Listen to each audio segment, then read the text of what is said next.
Salut à toutes et à tous, c'est Tiamax et bienvenue dans ce hors-série consacré à un manga. Et vu que je ne suis pas expert dans ce domaine, je serai accompagné de... moi. Et aujourd'hui on va parler de Platinum End qui est écrit par les auteurs de Death Note. Rien qu'avec ça il marque un point d'entrée, mais que vaut-il vraiment? On voit ça tout de suite.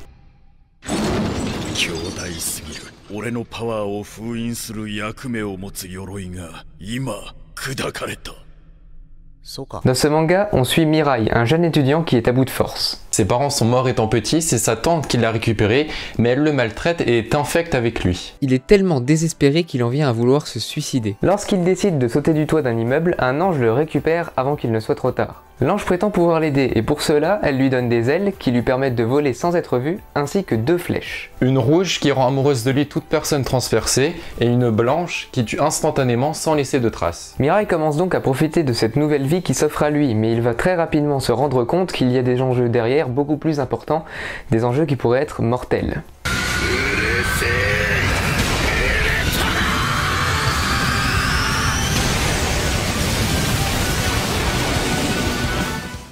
Premièrement, les dessins sont excellents. C'est pas vraiment étonnant vu les auteurs dont on parle, mais c'est important de le noter, les perspectives sont très bien réalisées. Là où un dessin pourrait paraître cliché du personnage mignon ou cliché du personnage Kikulol qui va avoir l'air fort, et bah là il est juste badass.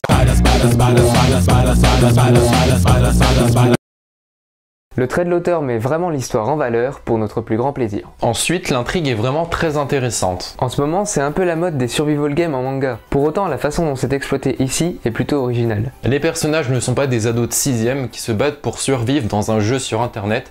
C'est beaucoup plus profond et recherché, du coup c'est tout bénef. Enfin, les personnages sont très travaillés, en tout cas pour la plupart. Que ce soit les personnages secondaires ou les autres anges, oui, il y a d'autres anges. Ils ont tous leur grain d'originalité qui les rend attachants. Premièrement, Metropoliman, le méchant de l'histoire. Le retour des vidéos, c'est bien, bonsoir. Est un peu un stéréotype sur pattes. C'est le méchant classique qui va toujours agir mal et c'est un peu dommage parce que en général dans la littérature c'est le type de héros qui était surfait. Pour le grand méchant de l'histoire, on s'attendait à quelque chose de plus original et qui porte à la réflexion. Mirai est bien développé et l'auteur prend son temps, mais pour sa copine, elle est un peu inutile.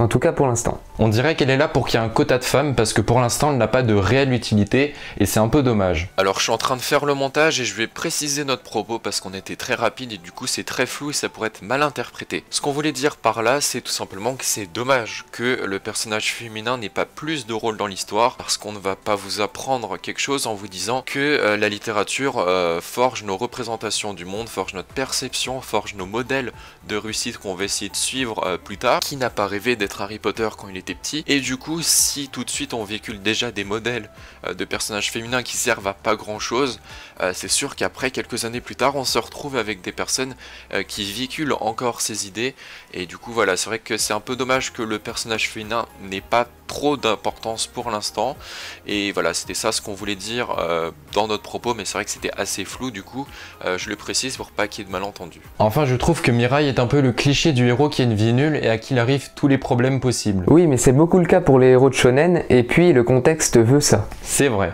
Mais je trouve que les auteurs n'avaient pas besoin de mettre tout ça pour qu'on comprenne que Mirai est totalement dépité.